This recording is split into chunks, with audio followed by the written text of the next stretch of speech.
Okay, hello and welcome to the 2021 Haitian Culture and Language Institute. We welcome you to this session titled Supporting Students After Crisis. How can educators best prepare to support the next wave of students migrating from Haiti to the United States? In this session, we have Haitian educators and researchers here to reflect on the challenges Haiti faced during the last few years and how American educators can take these challenges under consideration as Haitian students continue to migrate to the United States.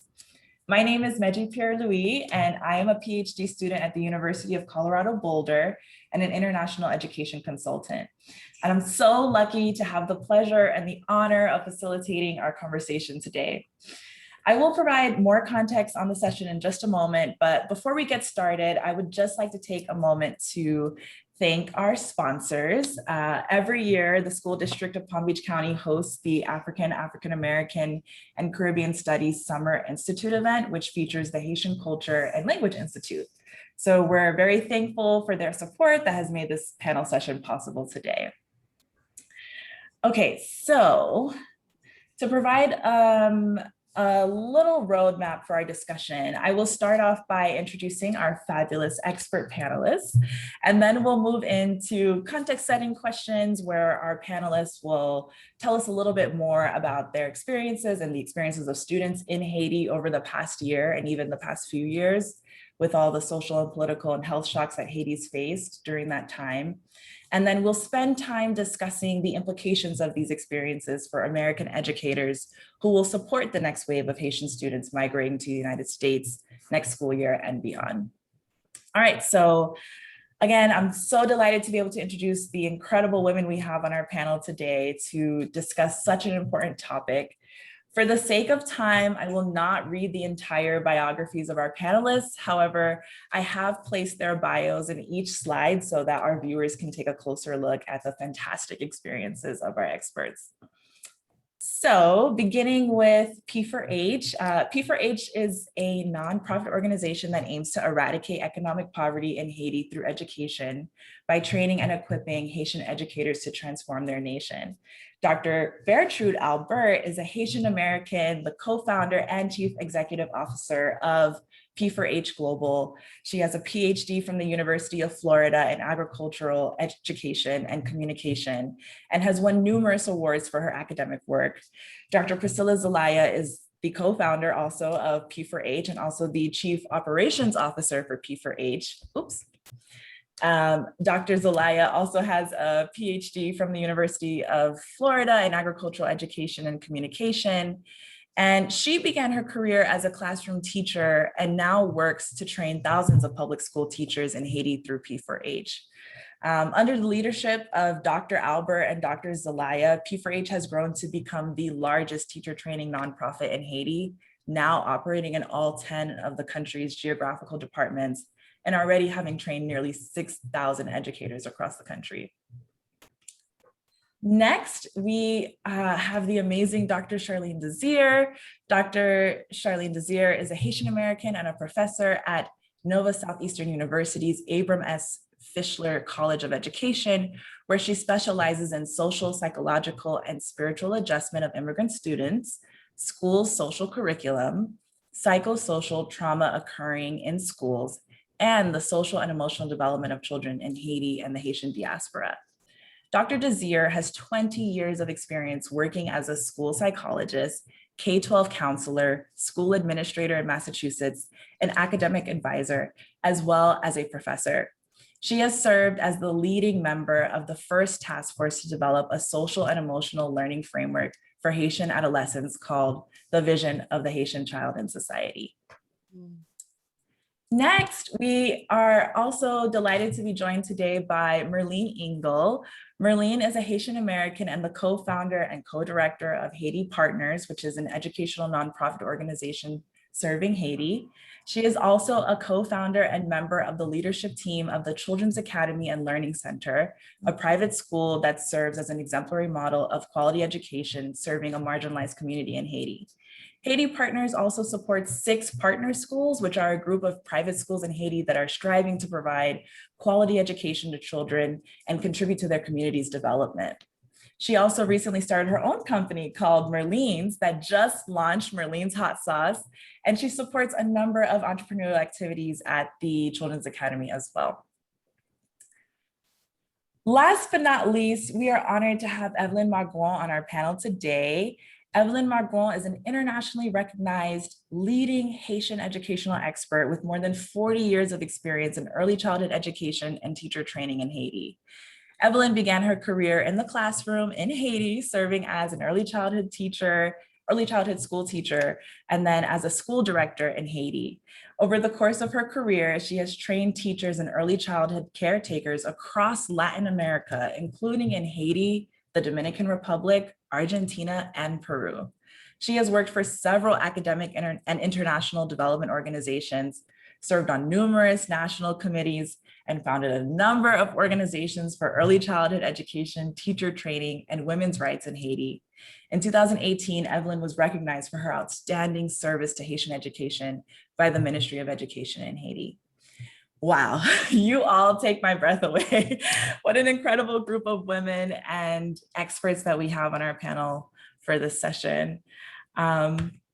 Okay, so to quickly set the stage, for the past 3 years, students in Haiti have had their learning interrupted for extended periods of time, typically months to a year, by protests, political instability, and now the recent health crisis. With the majority of Haitians having experienced adverse economic impacts due to the political, economic, and social turmoil of the past few years, many Haitian families are increasingly searching for opportunities to move abroad for a chance to offer themselves and their children access to better opportunities. However, as US school districts begin to welcome more Haitian children into the next school year, the question becomes, how can educators really best prepare to meet and support the needs of these students? So in order to begin answering this question, we should first start by getting a clear sense for exactly what has been going on in Haiti over the past few years and how this has affected Haitian education. So let's first turn to our experts from P4H who have been working to support public schools in Haiti during this last school year. For many of our viewers who are not familiar with the political context in Haiti or terms like pays loc or just the impact of the health crisis and what that's had on people's livelihoods and educational experiences in Haiti. Dr. Albert and Dr. Zelaya, could you help us set the stage by just telling us really briefly a little bit about what's been the situation in Haiti around pays loc and the pandemic, and then segue into the challenges you've seen in public schools in Haiti during that time? Definitely. First and foremost, Medjy, thank you so much for having us. It is a joy and an honor when I'm around Potomitan, just like the women that are here today. It makes my heart so happy. So thank you for organizing this. This is incredible.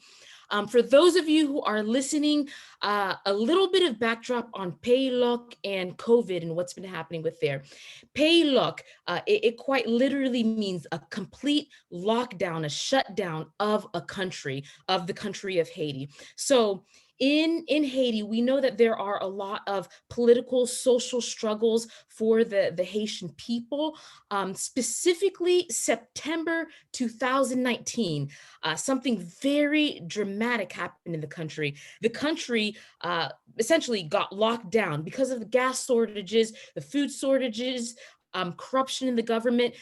Basically, the significant amount of Haitian people, specifically even the gang members, were trying to push out the current president and make him switch because of decisions he's been making that has hurt the Haitian people. And so from September until December 2019, the entire country was locked down. One of the major institutions that was deeply impacted by this was schools.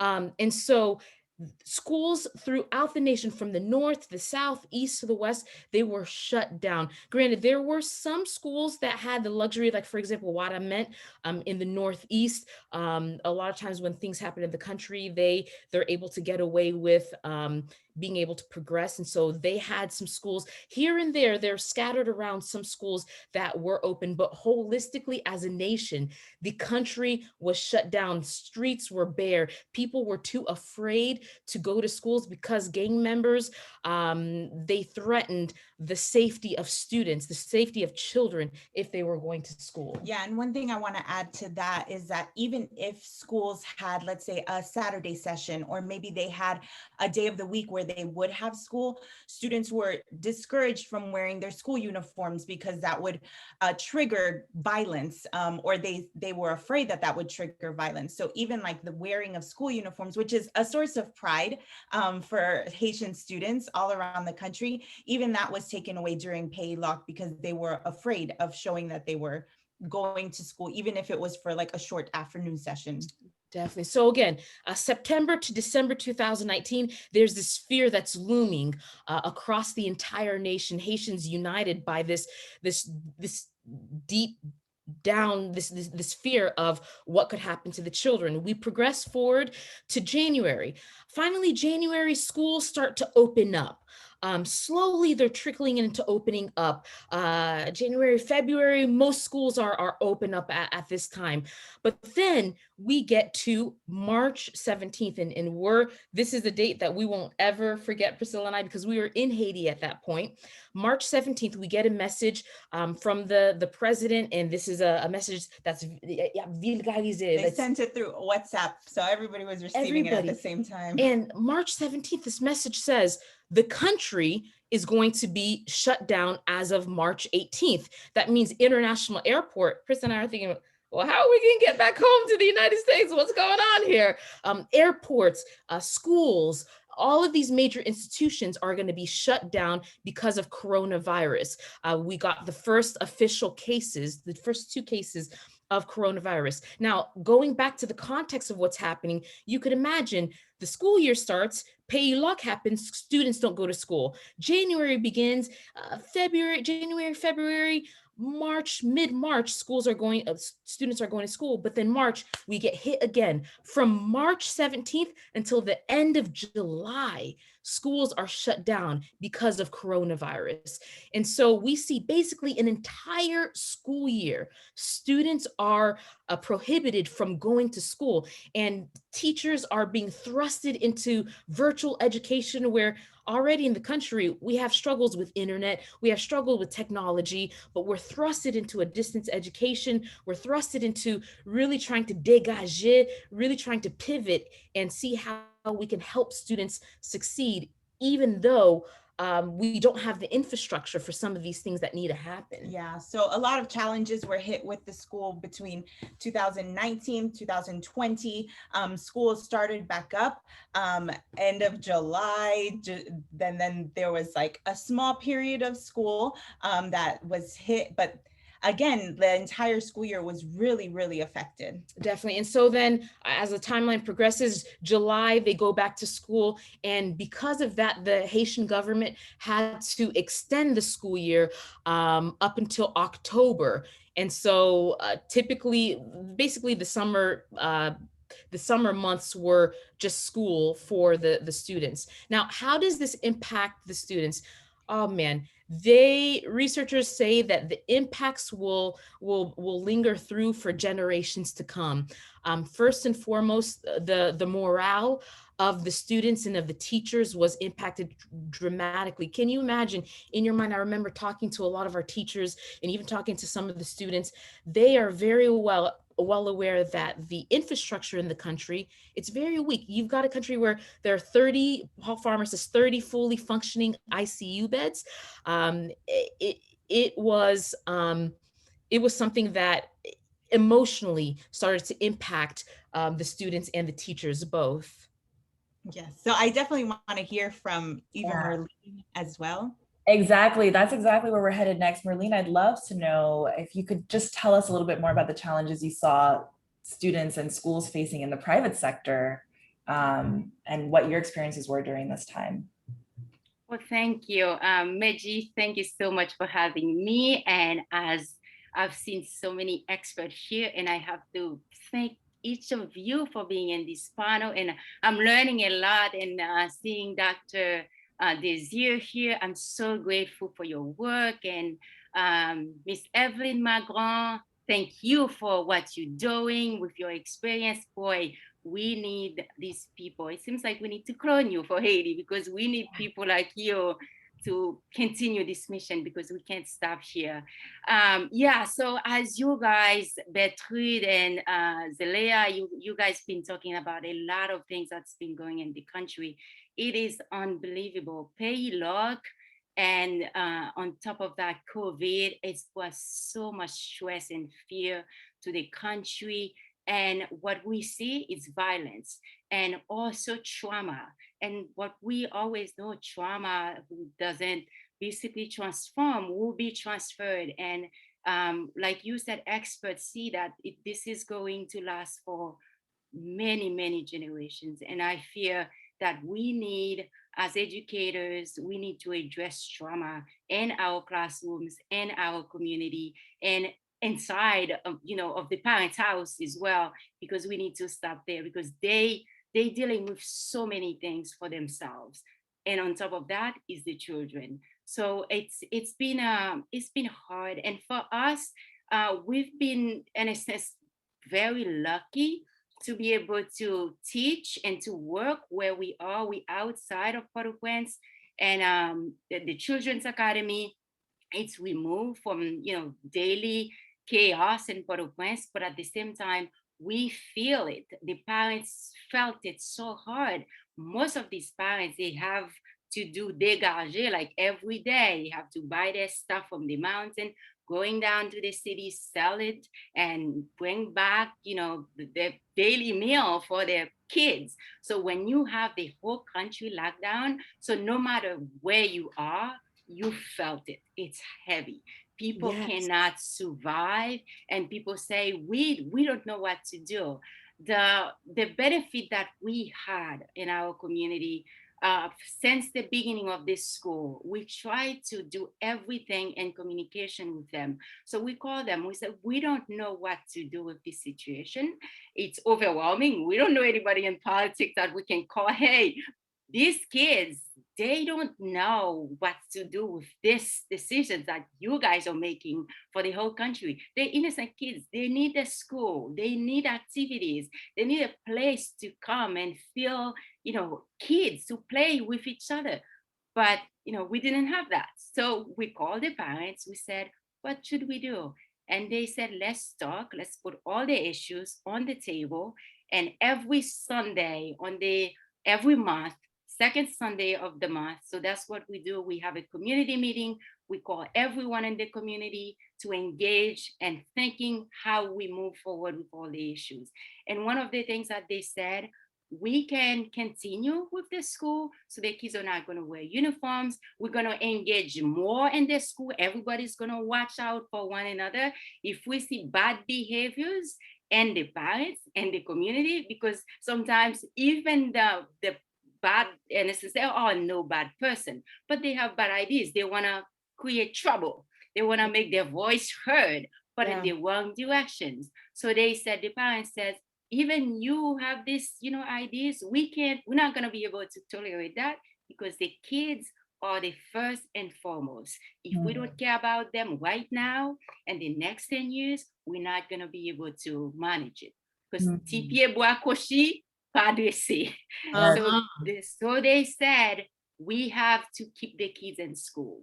So it wasn't our decisions, it was their decisions. So what they do, they're motivating each other, coming to the school every morning, making sure the kids don't wear uniforms, because we don't want to attract again bad people from bad behaviors from other people, but they wear regular clothes, they come to school, they play, and they basically have sometimes they pray, they sing together. It's to really be there for one another. I should also mention our school, the Children's Academy, is not just about reading and writing. It's about the whole community as a whole. We use the school as a model for development. And in a sense, we know a school play a big role in society. So therefore, why not use school to motivate people to think about the future? We need everyone in society. So we work with every stakeholder, and it says to really protect one another. And we use the word combat, and we think that, what we're facing right now, it is not about me, it's not about you, it's not about, the president or the stakeholders, and it's all of us. So therefore, we have to use the model of combat. Let's get together. The challenges are huge. Let's get together and reflect, and let's see how we can move forward and creating an environment where our kids can see a good model that they can follow without violence. The violence is not going to solve any problems. We've seen it for over 200 years. So if we don't create a system now to stop it and create a model where our kids can sit and reflect and coming with in a sense, reflections and solutions that brought us together, that respecting one another without killing one another. So that's what we've been able to do at the Children's Academy so far. It's been working, but we don't know tomorrow. It's not certain. But for right now, it's working for us. No, this is incredible, Merlene. And I'm actually really excited about so many things you said, because first of all, it touches a lot on the cultural assets that Haitian children have to get through moments of crises like this. And we're going to definitely dive deeper into that with Dr. Desir in a few moments. But also just recognizing that students in Haiti went through a lot of changes. Like they went through a lot of huge changes in their everyday routines and their daily lives. Like they had to kind of adapt on the fly to these new changes. And it's incredible to hear how the Children's Academy supported students through that by using some of the cultural assets that Haitian children have. So before we move into a deeper discussion around those cultural assets, I wanted to turn first to Evelyn. Evelyn, I know that you are an early childhood education expert and also an expert in teachers more broadly in Haiti. So let's first start with early childhood education. Can you describe how the social, political, health shocks of the past few years have affected Haitian early childhood education? Oh, yes, you're on mute. Just a minute. Now it's working, no? Okay. Thank you, Medjy, and thank you to all of you, because I'm hearing very interesting things. I think Bertrude and Priscilla have, and also Merlene have described a situation that they seem to know that keeps children from school, and this is very very hard, very difficult. It makes it very difficult for the children and their family, because what I have observed is that they are losing structures, mental structure, and they are every day less concentrated on what they're doing.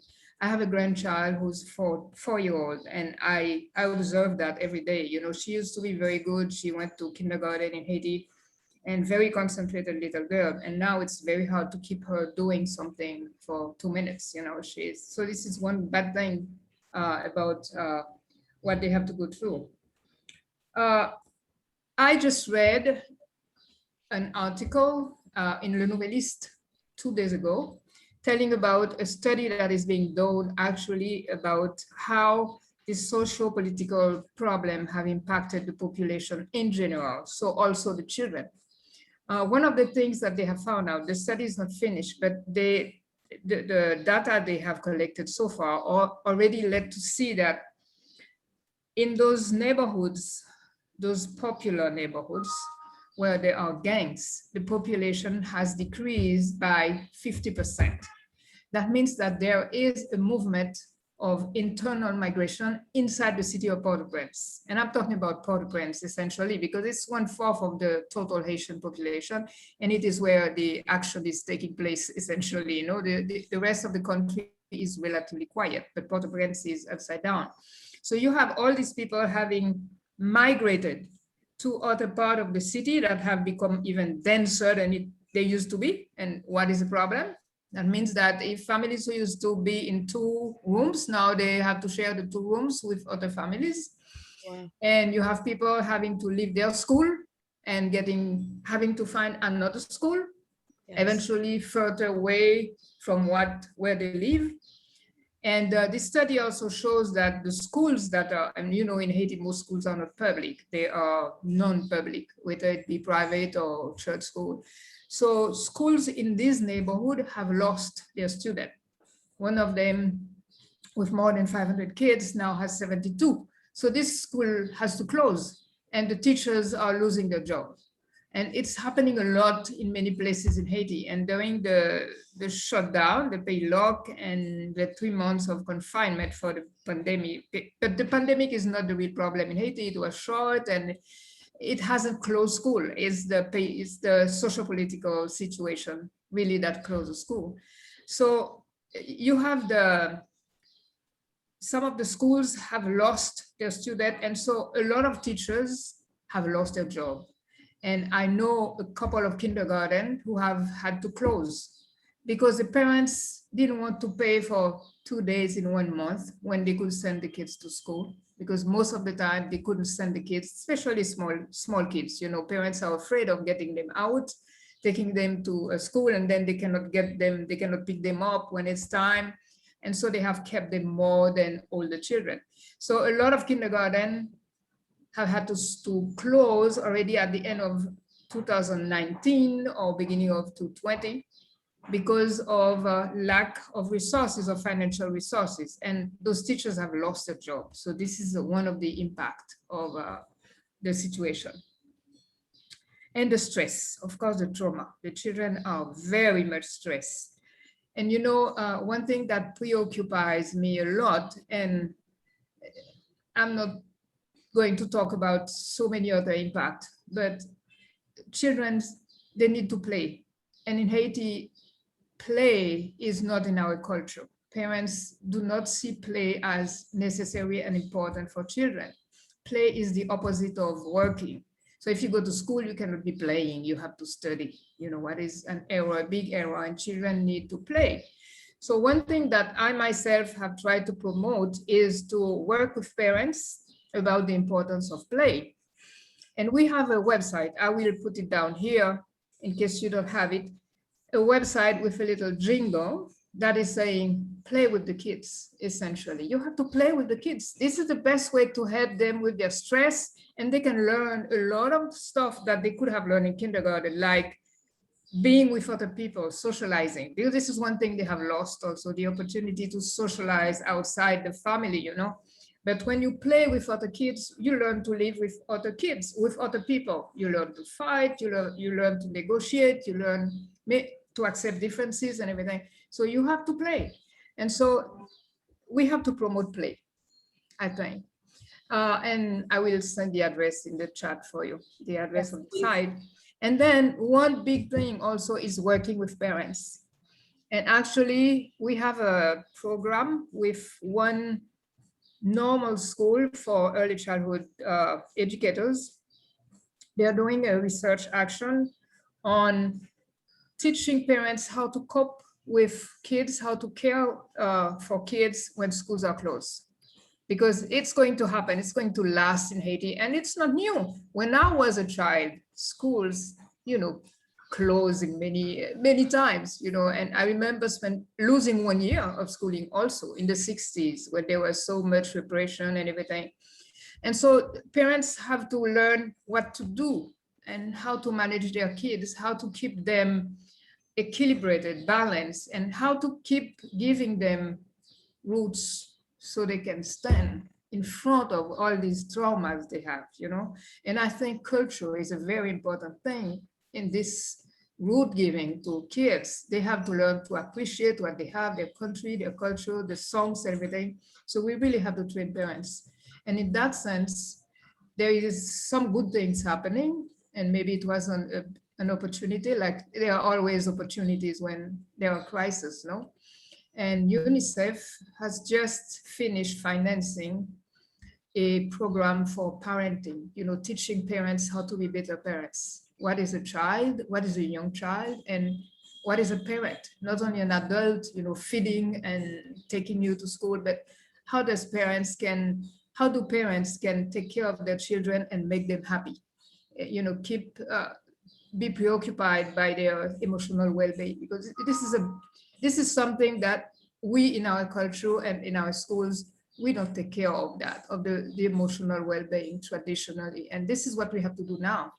And I think this is a main task of educators in Haiti today, is making sure that the kids they work with are emotionally stable and balanced.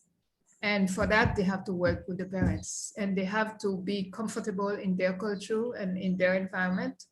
And of course, it's important for that to also keep them in contact with nature. And it's difficult in the city, in Port-au-Prince and the suburb. It's difficult, but it is one very important thing to do. So we have to figure out how we do that. So I don't know if I've been talking You've been giving so much valuable information. I feel like we've been talking so much about things that really build up to Charlene Desir.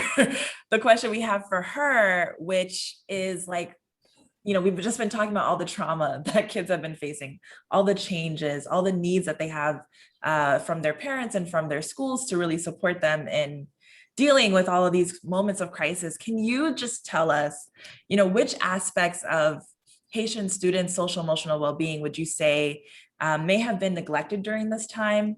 And then we're going to transition after that into, talking more about the cultural assets that you believe that Haitian students have that can actually carry them through moments of crisis like this. So first, let's talk about what aspects do you think have been neglected? I mean, we've talked a lot about it already, but please share your perspective. Okay, honor and respect to the panelists and you, Medjy. This has been important. This is important that we focus the dialogue on students and teachers. One of the things that I want to say is, I think Evelyn mentioned this, like we have had a history of having these traumas, these crises, I call them massive traumas in our history. And, from the 60s, the 80s, now at this time frame. So there is a inherited legacy, a generational trauma that continues to be unhealed as we move through this conceptualization of what we think is Haitian resilience, right? And it's actually something else. So, for the COVID time, I started a Haitian mental health think tank, where it's a group of Haitian therapists that are working together. And I do camps in Haiti, and I'm doing a camp in Jacmel this summer to support some of these developments. And one of the ideas of the think tank is, what is souffrance haïtienne? What is the foundational understanding of Haitian suffering? And how do we begin to put our cultural notions into how we define our own ideas? I mean, I know I heard all of the panelists talk about hypervigilant. The kids are forced to be hypervigilant, during this time, the families, the community, and everything. And when you put that in a context, you lose the idea of humanity. So it's like, how do we connect? Like, let's talk in a broader sense of social emotional well-being is, am I worthy? Am I seen? Am I known? Am I understood? So this is something that has been embedded, culturally. Est-ce que son moun mwenye? Am I a person? So these fundamental ideologies that are shifted puts us in survival mode. So a child 5 years old has to be in the context of survival mode. Something will be done to me. So it shifts you to even begin to even talk about social emotional wellness, because the basic foundation is shifted. But again, who is telling the story? Because there is something that's happening with all of you in the work that you're doing in Haiti that recognizes the community, that recognizes the parents, the teachers, and the children. So they are fundamentally getting an awareness that they matter. So it shifts the dichotomy that you are just living in survival mode. So we encourage them to thrive. We want you to continue. I heard Medjy say, we want you to continue to say that you're a student. You should play. You should have an understanding and to invite community into the healing process. You know, like one of the ideologies is using our own cultural lens and understanding that we come from this historical understanding of what liberation is. So what makes us free? And I like this ideas of that we have to continue to understand that we are the Haitian culture.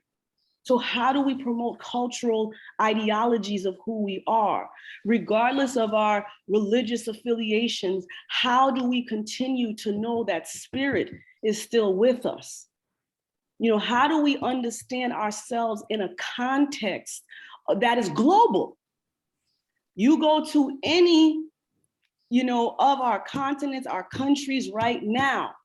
So there is not to put Haiti as an extreme, you know, example. We are part of a global reality that we are seeing that as a globe, we are in crisis. And COVID-19 brought that full front in our face. So when we talk about the social emotional, we have to put cultural awareness of who we are as a community. One of the fundamental issues is we have fragmented in having a solidified understanding of what it is to be Haitian. So what exactly are we teaching the young people in a sensitivity of crisis? Who are you as a Haitian person? And the ideology is being told to them, you're kidnappers, you're sick, you don't have money, you're poor, you know, you're all of these things. But fundamentally, who am I as a person of Haitian descent, as a person that has a legacy? So again, we have to understand we have strengths that we don't recognize. We have been very aware in the inception of Haiti, we were put on defense mode and we were treated not well. And in that not wellness, we created ways of being that made sense to us. Now we're creating ways of being that make sense to other people imposed on us. So I'm so happy research is happening. I'm so happy you all exist because we have to understand ourselves in our own cultural knowing. People live in all parts of Africa, all parts of Asia. Now we're seeing what's happening in the Middle East. We're seeing what's happening in the US where there are people that function. But we also need for social, emotional, intellectual, academic wellness. We have to tell them why. We have to tell our young people and position to them as to why Haiti is historically, culturally in the position that it's in. You know, so, you know, my work is around really understanding how do we become conscious, have an understanding of the purpose of why we move the way we move. How is it that we are going to be using Haitian ideology to begin to understand the solutions for us coming out of this? So we cannot even talk about wellness until we begin to be clear on what is the goals of us sustaining a Haitian identity. Are we going to become something else? And in that something else, how do we train? What is the shift happening? It's beautiful that this is an intergenerational conversation because, you know, I was doing my work between 84 and 94 during the embargo years. I was doing my work during the earthquake crisis. And I said, I'm going just like the young ladies, I'm going to Haiti. And I started doing camps in the North, started doing camps in the South. How do we begin to create artists in the conversation? The Mashans in the conversations, the farmers in the conversation, the people that are still moving. You know, how do we engage them to identify that we have experienced massive trauma and we have imperial bondage that is still focused to look at our demise. So we are threatened. And how do we begin to have this dialogue? And all of y'all are doing this. So they want us to be in survival mode so that we can no longer be what we are. But we have to be very clear in terms of who we are as a people. Yes, wow. I mean, Dr. Desir, you said so many things that, you know, I felt like were so well articulated in the sense that, like you said, we as a globe are in crisis. And I take that to mean not just the world, but like Haitians around the world are suffering in crisis. All of our kids, not just in Haiti, but our kids that are suffering in other parts of the globe, in Latin America, that have had to leave their homes to go find safety in other parts of the world, other parts of Latin America and Europe and North America, just to find a little bit more opportunity than they were getting at home. Like, we're all in crisis. Our entire community is in crisis. And as you just said, you know, we're suffering with this continued lingering imperial bondage that it burdens us. It burdens our complete social and emotional well-being. So I want to move on. We've talked so much at great length about so many things that I think have really set the stage and provided a lot of context for what Haitian students and Haitian families have really been facing in Haiti during this time.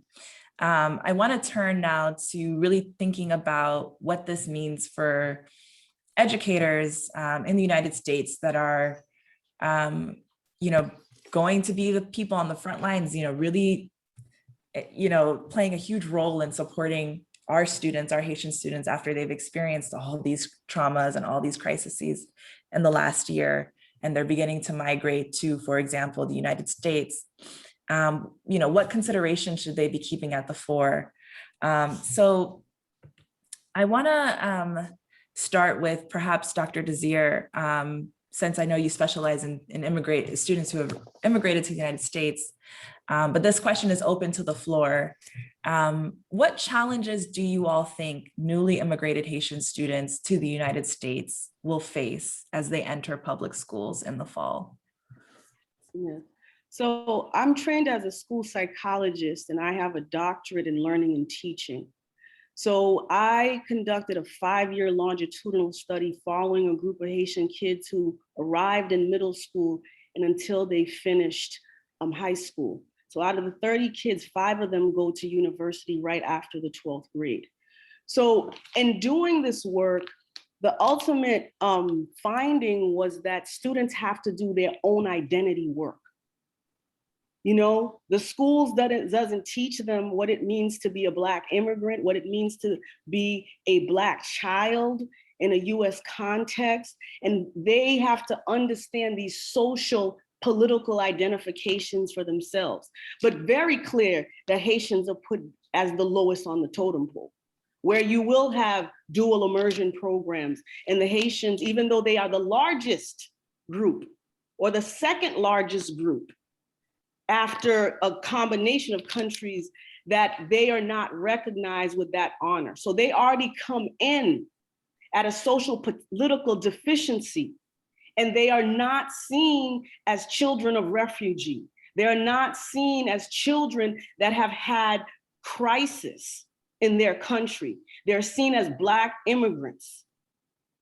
And so they are not given the opportunity to have social emotional support. So one of the things they need is time. There's been fragmented schooling. They need time. And Haitian students excel if you give them the opportunity to. And that's just how we move. That's in our DNA. We will remake ourselves when we need to. Okay, they need an infrastructure where there were social justice riots happening in Haiti the same time they were happening in the US. Same time. And we don't talk about what that means, that the first republics, the first 2 republics in our hemisphere are having a resurgence of not being recognized simply because they are of African descent. So they need to understand what that means fundamentally. We need to, in our community, begin to create, community therapeutic programs where we all have the same voice of how to support these kids. And the teachers become fundamental, because by you not having curriculum that identifies the historical contribution of these children, especially if they are in a community that is predominantly Haitian, that is educational violence. And it begins to continue to trigger their trauma. Microaggressions. It's like, I treat all of my children the same. All of my students are the same. That's not, you don't say that. That's an issue because they're not the same. So in you saying that, you're positioning them to not be on the same level because you're not scaffolding the social curriculum so that they can begin to concentrate on the academic curriculum. So, there's these different things. The children have to see themselves in the curriculum. They have to be part. Teachers need to step back at some points and learn from the students. It's amazing that this county is having this conference. I mean, that shows you that there's a care somewhere. However, when these things are not done and that the kid becomes re-triggered, I'm not known. So let me go and make up my own gang community. Let me go and just get on social media and just focus and stay there. It is the responsibility of the school to educate all children. I want you not to treat them the same. I want you to scaffold the curriculum culturally and use SEL, use psychological input. Let the students have mentors, models come into the school. Let's have intergenerational practice where we bring in professionals so that they can see themselves. We already said in our history, we have every 20 years there's a crisis. So we have people who have survived. Let us be the models for these young people. Let us have financial resources, and to the Haitian community, fund the resources. The Haitian community, the Haitian churches, the Haitian political groups, fund these programs, and let's not do the same thing that was done in our history where we divide ourselves religiously. We have a common issue to support our students. So I'll stop there. But these are the ways that we can begin to scaffold culturally, academically, psychologically to support our children in transition. No, you raised a number of really valuable points, Dr. Desir. I mean, absolutely. First and foremost, you said teachers need to give students time. Students are not just going to jump back into school and be ready to go, not only academically, but also personally, but also to really honor the differences and the backgrounds and the resources that students bring to the classroom, and to recognize that students will need different supports. Students, in order to make your class an equity-centered learning environment, you will have to equitably provide different types of scaffolds to different students depending on their needs.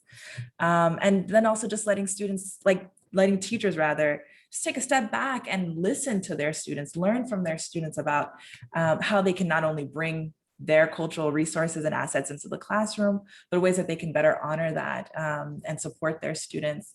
Evelyn, I'm curious to know from your perspective, what do you think will be some of the challenges that newly immigrated students might face when they get to America after everything they've been through and all the trauma you sort of talked about earlier? Oh, you're on mute, sorry. I just don't want you to have to hear all the noise my grandchildren are doing here. So. Oh, we love that noise. We do. Children joyful. I think Dr. Desir has said a lot about it.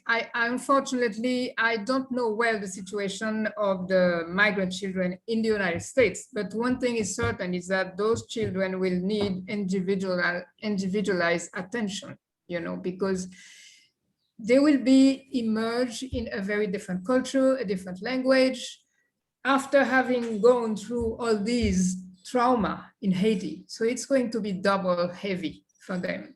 So they will need a lot of patience, compassion. I think compassion is very important, and understanding about their culture. I think culture, as I said, I did not develop a lot, but their language, their own language, recognize their own language is very important, and give them individualized attention, give them time. Children need time. It's not, we cannot measure their time with our own measure, you know, it's really different. And also the rhythm of how they manage their learnings, those rhythms are very different from ours. So it's really let them move, you know, let them move, comfort them, because they will need comfort. After you have seen people being killed in front of you, it's very traumatizing, and you need a place, you know, an emotional place where you can just thrive, you know, and feel good. So I think this is what here in the States you will have to offer to those migrant children: comfort, patience, compassion, and cultural support to who they are. And by the way, I want to open a parenthesis. I have been thinking a lot about the gangs. I have worked in areas in Cité Soleil where there are gangs, and I found out that the gangs in Cité Soleil, they protect the schools.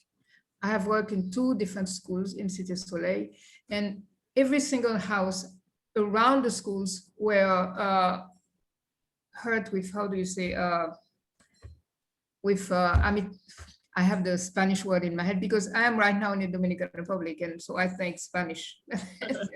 The mitraillette, they were all damaged with gun, you know, with machine guns. Thank you, that's my son. Okay. With machine guns, but the schools, they never touch the schools because this is where their kids go. And they want their kids to get out of the gangs. And unfortunately, it's not the case in most of the cases. Very few of them will be able to be something else than their parents, than gang members. And those gang people, what happened? I think it's because most of them are very young. All of them are very young, and they die very young. You know, 30, 32 is very old in a gang situation. And this is what the kids have as a model, as a role model, the gangs, because those gang leaders and soldiers are the ones who bring food in their community. And so they all dream about having a gun, a machine gun, so they can earn a living. But this is because our society does not offer anything else. We don't take care of these people. If they have gotten there, it's because they have no other perspective. And there is a very nice novel by Emily Prophet telling about a young woman living in one of those gang place. And she tells very well how these people just live on the gang's activity. They are not gang soldiers, but if it was not for the gang, they wouldn't eat, you know. So, and somehow they support the gangs. And so it's recently, again, I have read an interview with one of the gang's leaders, and he said, we have nothing from the state. So we have to take care of ourselves. We have to take care of health care, of food, of food security, of school and everything. So this is how we make a living, you know, with kidnapping people and everything.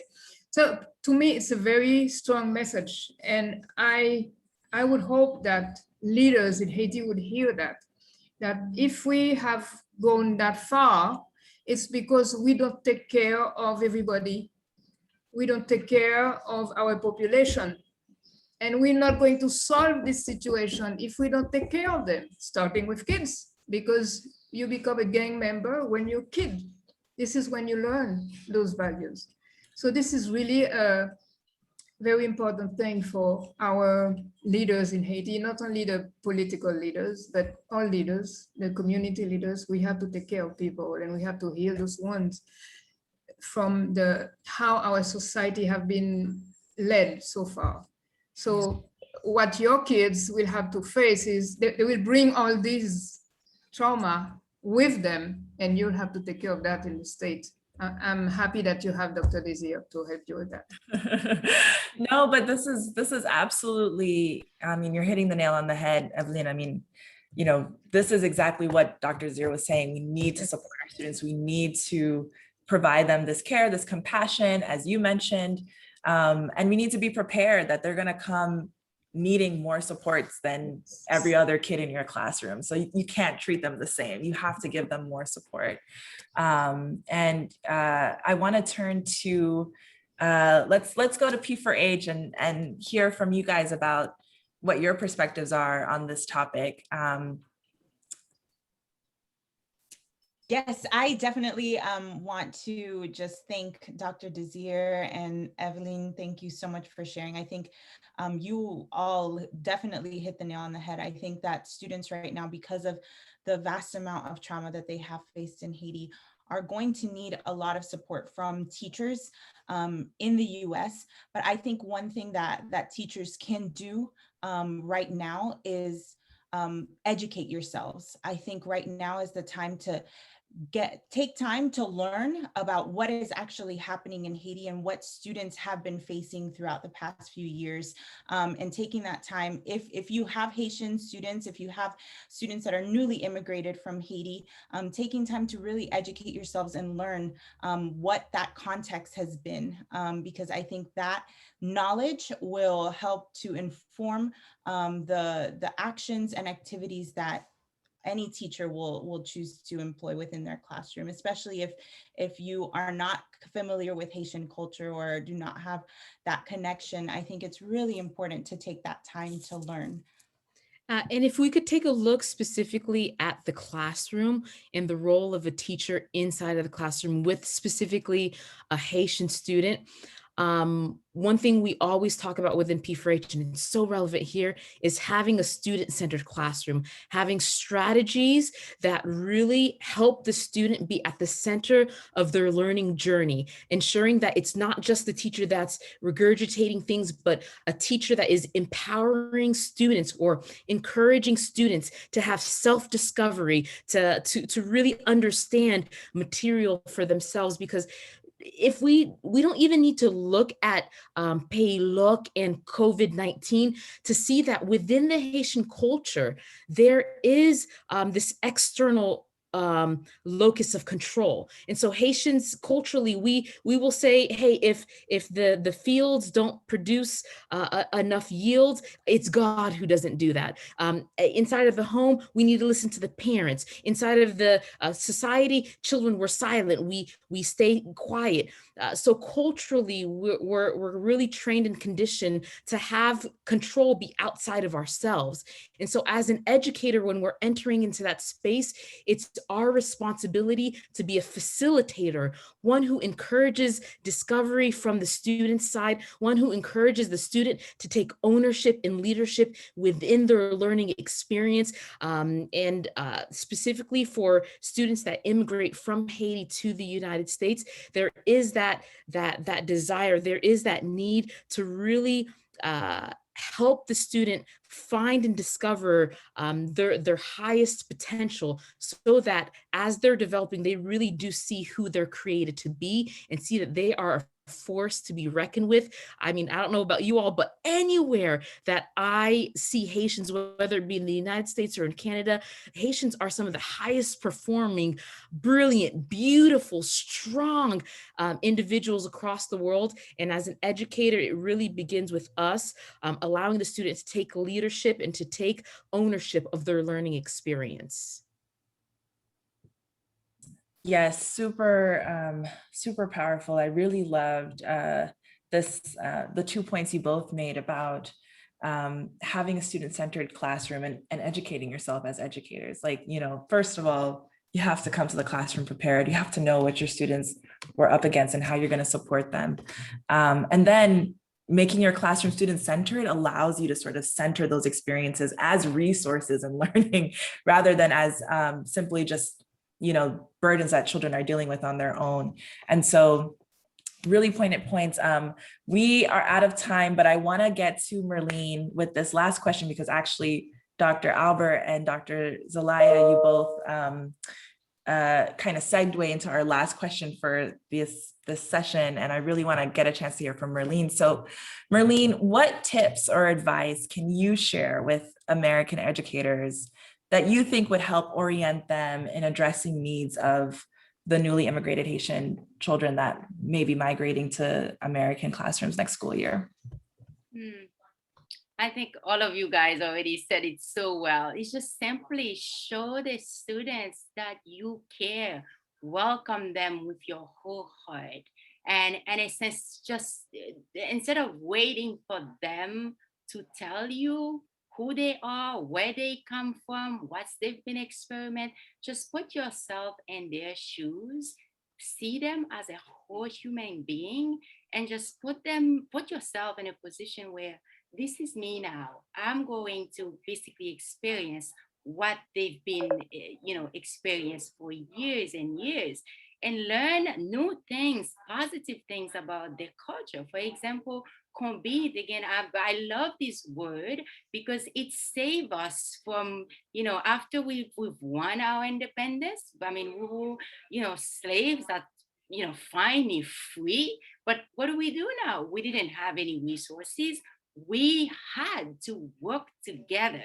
We had to put ourselves and everything that we had together to accomplish, to survive as a nation. And we did it. So all of these ideas, they are there. So it's just a matter of, adapting them and putting yourself in their shoes, because we all are human. I'm in a biracial relationship. So when I look at, my husband, where he's coming from and where I'm coming from, we both had, really hard, difficult time to overcome. But at the same time, what I've seen also, one is trying to always dominate the other, don't see the other as a human being. So that's where the whole problem, started.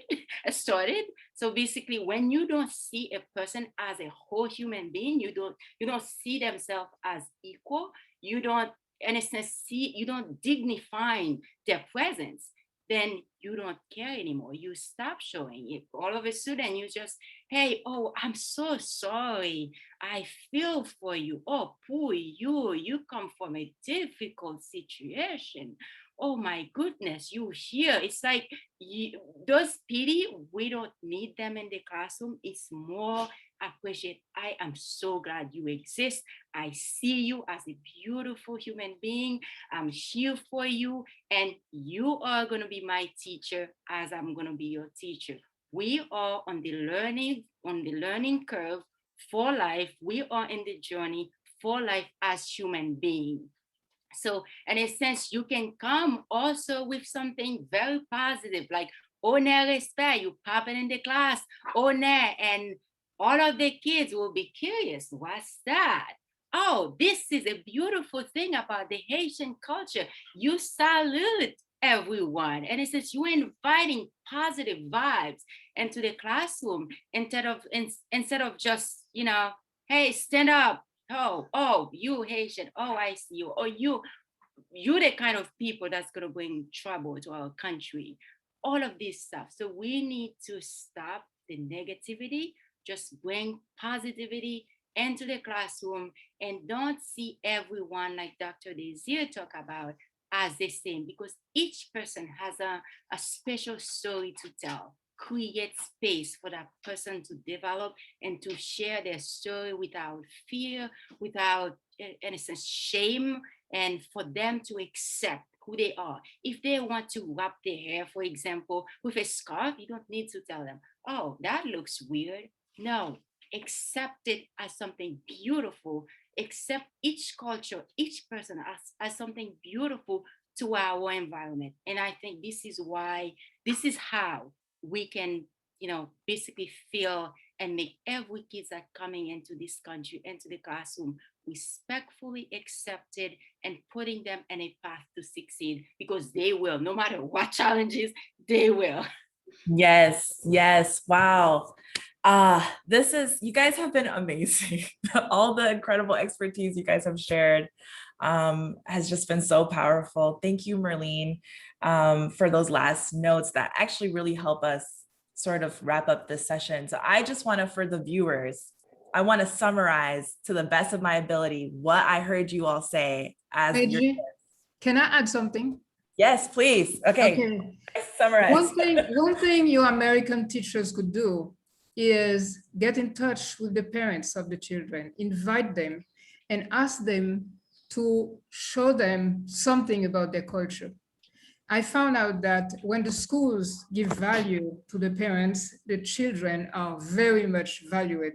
You don't say valued, what do you say? They appreciate it anyway, and they feel good about it when the schools show interest to their parents. So ask the parent to come to the school and ask them, what do you eat, or how do you dance, or show me something about your music, you know, and this will be very good for the children as well as the parents, you know. But this is one tip that I have found very helpful in working with children. Sorry, I interrupted. No, this is actually beautiful. Because actually, Evelyn, you did say earlier that parents need to be integrated into schools. This is a big part of really supporting students, not only just through crisis, but in general. So here you are, again, reiterating this important point, but also emphasizing that it's not just being integrated into the classroom, but also asking those parents to really share information about the cultural assets that they have and that they've equipped in their children. So that we'll start there. That's the first one. American educators, viewers, these are your tips from some of the world's best experts in Haitian education on supporting newly immigrated Haitian students in the next school year and beyond. First and foremost, what Evelyn just mentioned, really consider integrating parents into the school environment, asking them to help share information with your students about cultural assets that they bring from their own countries and culture. Then really think about play. Again, to Evelyn's point, support parents in understanding the importance of play with their kids, especially after they've been, they're sort of leaving very traumatic experiences in Haiti and coming to America in this new learning environment. Play will be so important, not just for child development, but also for their ability to process and begin to really address the trauma that they've experienced. And then teachers, to Charlene Desir's point, teachers really need to learn from their students. They need to take a step back and listen. Teachers need to give students time to process what they've been through and process this new change in their life and their environment and their community now that they've been essentially displaced. They need to scaffold student learning. Teachers need to really focus on scaffolding student learning after such a crisis, and avoid treating students as the same. They need to recognize that students will need different supports to really grow beyond these moments of trauma that they've been experiencing over the past couple of years. To P4H's points, we really need to educate ourselves as educators of students coming from a background that we may not be familiar with ourselves. So we need to do whatever it takes to learn about the country, about the history, about the types of experiences students have had in their country, so that we were able to best support them. And I think Evelyn raised this point about the state in Haiti not really giving students the resources that they need to thrive. And so teachers need to be mindful of that as they think about how to best support and supplement student learning opportunities when they end up in American classrooms. We also need to provide compassion and care to students. We need to make sure our classrooms are set up to be student-centered. And to close with Merlene's point, we need to show students that not only that we care, but that we value cultural assets like Kombit, cultural philosophies rather, like Kombit, that really can be easily integrated into our classroom and also help to enable students to build upon assets they already have to grow and thrive in a new context. I hope I summarized everything. Is that everything, guys? Okay, looks like we covered it. Wow, this is amazing. I hope that our viewers learned as much as I did from this session.